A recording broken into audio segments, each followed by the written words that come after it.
बाबा सिद्दीकी के मर्डर ने सिर्फ पॉलिटिकल दुनिया को ही नहीं बल्कि बॉलीवुड को भी हिला कर रख दिया है। और ये तो बस शुरुआत थी। आज सलमान खान जैसे बॉलीवुड के सबसे बड़े सुपरस्टार्स की जिंदगी लॉरेंस बिश्नोई के टारगेट पर है। ये धमकी कोई आम धमकी नहीं है। ये एक ऐसे गैंगस्टर का नाम है जिसका जिक्र आते ही खौफ हर तरफ फैल जाता है। लॉरेंस बिश्नोई का राइज सिर्फ एक गैंगस्टर की कहानी नहीं बल्कि एक ऐसे मास्टरमाइंड की कहानी है जो अब तक हाई प्रोफाइल मर्डर्स, एग्जॉर्शंस और कॉन्ट्रैक्ट किलिंग का एपी सेंटर बना हुआ है। लेकिन ये आयरनी ही तो है, एक आदमी जो बिश्नोई समाज का हिस्सा है, जो शांति, प्रकृति की रक्षा और अहिंसा के लिए जाना जाता है, कैसे एक क्रिमिनल एम्पायर का किंग पिन बन गया। आज हम इस वीडियो में लॉरेंस बिश्नोई की कहानी को एक्सप्लोर करेंगे, उसके हाई प्रोफाइल केसेस जैसे सिद्धू मूसेवाले का मर्डर, सलमान को मिली धमकी और बाबा सिद्दीक के मर्डर के बीच का डार्क कनेक्शन। 13 अक्टूबर 2024 एक सैटरडे जो मुंबई के बांद्रा एरिया के लिए शायद कभी नहीं भुलाया जाएगा। एनसीपी लीडर बाबा सिद्दीकी को उनके बेटे एमएलए ज़ीशान सिद्दीकी के घर के सामने ही गोली मारकर मर्डर कर दिया गया। ये कोई रैंडम एक्ट नहीं था, ये केयरफुली प्लान एग्जीक्यूशन था जो लॉरेंस बिश्नोई के गैंग से जोड़ा गया है। इस मर्डर के पीछे जो मास्टरमाइंड है वो हर बार कुछ ना कुछ नया सरप्राइज देता ही रहता है। पुलिस ने बताया कि शूटर्स इस मर्डर को अंजाम देने के लिए पिछले 10 अटेम्प्ट्स में फेल हुए थे। हर बार या तो सिद्दीकी टाइम पर नहीं आए थे या फिर उनके सपोर्टर्स की भीड़ के चलते शूटर्स को प्लान कैंसिल करना पड़ा था। एक सीनियर पुलिस ऑफिसर्स ने मीडिया को बताया कि कभी सिद्दीक काफी पब्लिक सपोर्टर्स के बीच होते थे, इस वजह से उनका मर्डर करना थोड़ा मुश्किल हो जाता था। लेकिन इस बार शूटर्स को ये क्लियर इंस्ट्रक्शन मिला था कि सिद्दीक का मर्डर एक ओपन एरिया में किया जाए जहां वो वल्नरेबल हो। उनका मर्डर खिरवाड़ी के पास उनके ऑफिस के बाहर ही किया गया जो एक आइसोलेटेड जगह पर थी।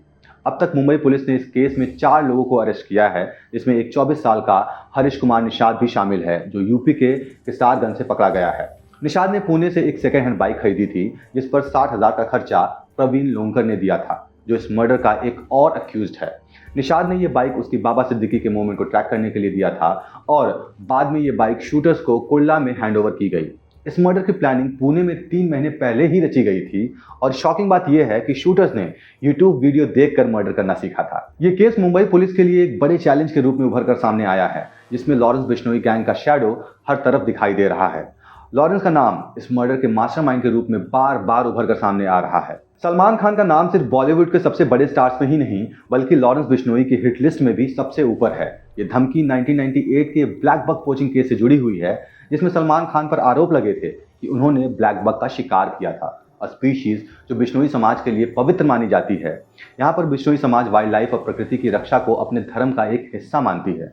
ब्लैक बक को मारना उनकी बिलीव्स को डायरेक्टली चैलेंज कर रहा है और यहीं लॉरेंस बिश्नोई ने सलमान खान को ओपनली धमकी दी थी कि उसका द एंड सलमान खान के लिए कभी भी आ सकता है, क्योंकि उसकी कम्युनिटी के कल्चर और रिलीजियस सेंटिमेंट्स को हर्ट किया था। ये धमकी सिर्फ लॉरेंस का कल्चरल कनेक्शन ही नहीं बल्कि उसके ग्रोइंग क्रिमिनल इन्फ्लुएंस का भी प्रूफ है। लॉरेंस बिश्नोई का क्रिमिनल वर्ल्ड में राइज एक सिस्टमैटिक और कैलकुलेटेड जर्नी थी। वो राजस्थान के बिश्नोई समाज में पैदा हुआ जो शांति और अहिंसा के लिए जाना जाता है। लेकिन कॉलेज डेज में ही जब वो पंजाब यूनिवर्सिटी चंडीगढ़ में था, उसने स्टूडेंट पॉलिटिक्स में अपना कदम रखा और यहीं से उसका अंडरवर्ल्ड में रिश्ता शुरू हुआ। पंजाब यूनिवर्सिटी में लॉरेंस एक इन्फ्लुएंशियल फिगर बन गया था, लेकिन धीरे धीरे उसके पॉलिटिकल राइवलरीज और वायलेंट होती गईं। उसने अपने आसपास एक छोटा क्रिमिनल नेटवर्क बनाना शुरू किया। फिर धीरे धीरे कॉलेज पॉलिटिक्स से बाहर निकलकर लॉरेंस ने अपना क्रिमिनल एम्पायर स्टैब्लिश कर लिया। उसने अपने नेटवर्क को एक्सपैंड किया और एक्सटॉर्शन, कॉन्ट्रैक्ट किलिंग और स्मगलिंग जैसे क्राइम्स में इन्वॉल्व होने लगा। उसके गैंग के पावरफुल बनने के पीछे काफी प्लानिंग थी और उसके अलग अलग स्टेट्स में कनेक्शंस बनते गए, जहां से उसने अपने टेरर को और ज्यादा स्प्रेड किया। बिश्नोई ने कई हाई प्रोफाइल क्रिमिनल्स के साथ अलायंसेस बनाए, जैसे उसका नाम अंडरवर्ल्ड के साथ सबसे खौफनाक डॉन्स में शामिल किया गया। सिद्धू मूसेवाला का मर्डर, बाबा सिद्दीकी के असैसिनेशन और सलमान खान को मिली धमकी सभी लॉरेंस बिश्नोई के एक्सपैंडिंग क्रिमिनल एम्पायर का हिस्सा है। पंजाबी म्यूजिक इंडस्ट्री के सबसे पॉपुलर सिंगर सिद्धू मूसेवाला का ब्रूटल मर्डर एक ऐसी न्यूज थी जिससे देश भर में हलचल मच गई थी। 29 मई 2022 को सिद्धू मूसेवाला को ब्रॉड डे लाइट में बहुत सारी गोलियां मारी गई थी और इसके पीछे लॉरेंस बिश्नोई गैंग का हाथ था। लॉरेंस के गैंग और दूसरे गैंग के बीच की गैंग वॉर इतनी वायलेंट हो गई कि सिद्धू मूसेवाला का मर्डर सिर्फ एक रेवेंज था। ये राइवलरी काफी पुरानी थी और मूसेवाला इस क्राइम नेक्सस का लेटेस्ट विक्टिम बना। इस मर्डर के बाद बिश्नोई गैंग और भी अग्रेसिव हो गया और उसने अपने राइवल्स को मारकर अपने एरिया को और पावरफुल बनाना शुरू कर दिया था। लॉरेंस बिश्नोई के बैकग्राउंड का एक यूनिक एंगल ये है कि वो बिश्नोई समाज से आता है जो वाइल्ड लाइफ और नेचर को प्रोटेक्ट करने को अपना धर्म का एक मेजर प्रिंसिपल मानता है।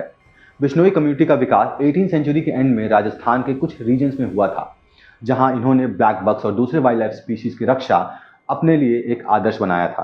ये समाज नॉन वायलेंस के लिए जाना जाता है और उनके लिए प्राणी और प्रकृति की रक्षा करना उनके रिलीजियस बिलीफ का एक इंटीग्रल पार्ट है।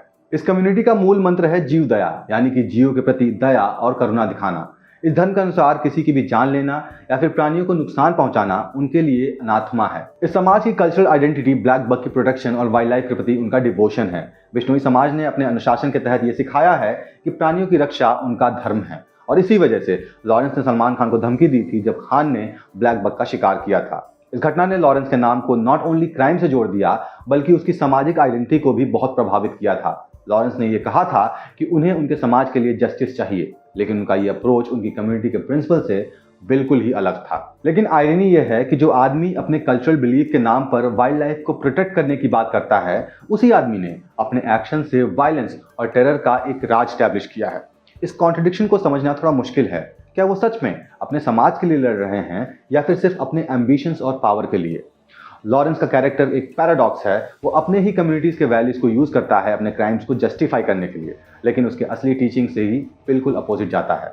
इस तरह से वो एक रॉबिन हुड की तरह दिखने की कोशिश कर रहा है, जबकि उसका असल मकसद सिर्फ अपने क्रिमिनल एक्टिविटीज को बढ़ाना है। लॉरेंस ने अपने एक्शन को जस्टिफाई करने के लिए कभी कभी अपने सामाजिक और कल्चरल बैकग्राउंड का भी सहारा लिया।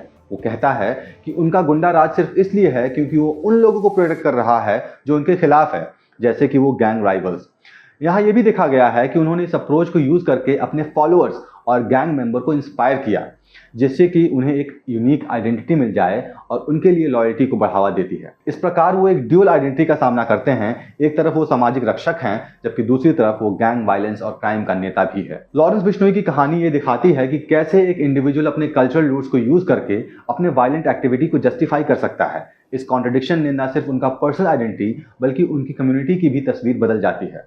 बिश्नोई समाज को सिर्फ एक सामाजिक और रिलीजियस कम्युनिटी की तरह नहीं देखा जा सकता। उनकी टीचिंग और प्रिंसिपल अब क्रिमिनलिटी से भी जोड़ दिया गया है, जिससे उनकी कल्चरल आइडेंटिटी पर एक डार्क शैडो पड़ता है। ये समाज और यूथ के लिए एक बड़ा चैलेंज है, क्योंकि इस तरह के रोल मॉडल्स उन्हें खुद के बिलीफ के खिलाफ खड़ा करते हैं। जबकि एक पर्सन अपने सामाजिक और धार्मिक वैल्यूज को इग्नोर करके ऐसे वायलेंट एक्शन करता है, तो वो न सिर्फ अपने आप को बल्कि अपनी कम्युनिटी को भी नुकसान पहुंचाता है। लॉरेंस बिश्नोई का क्रिमिनल एम्पायर जेल में होने के बावजूद भी चलता रहा। उसे कई बार अरेस्ट भी किया गया, लेकिन जेल से ही उसने अपने नेटवर्क को कंट्रोल किया।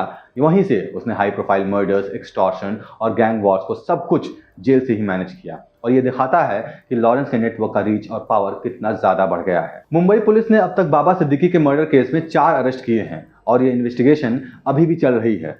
लॉरेंस के नाम इस मर्डर से डायरेक्टली जोड़ा जा रहा है, और ये सिर्फ एक और एग्जाम्पल है कि कैसे वो जेल से होने के बावजूद भी अपने ऑपरेशंस को मैनेज करता है। लॉरेंस बिश्नोई की कहानी एक डेंजरस कॉन्ट्रडिक्शन है। एक आदमी जो एक पीसफुल कम्युनिटी से आता है, लेकिन अपनी वायलेंट और डिस्ट्रक्टिव लीगेसी छोड़ रहा है।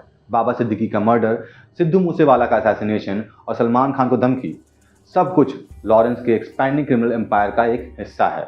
लेकिन सबसे शॉकिंग बात यह है कि ये कहानी सिर्फ एक गैंगस्टर की नहीं, बल्कि एक मास्टरमाइंड की है जो अपने कल्चरल रूट्स के नाम पर क्राइम्स को जस्टिफाई भी करता रहता है। अगर आपको ये वीडियो पसंद आई हो तो इसको जस्टिफाई करने के लिए इसको लाइक करें, अपने फ्रेंड के साथ शेयर करें और हमारे चैनल को भी सब्सक्राइब कर लें, ताकि आपको ऐसी वीडियोस हमेशा मिलती रहें। अभी तक हमारे साथ बने रहने के लिए धन्यवाद। मिलते हैं आपसे अगले वीडियो में, तब तक के लिए जय हिंद।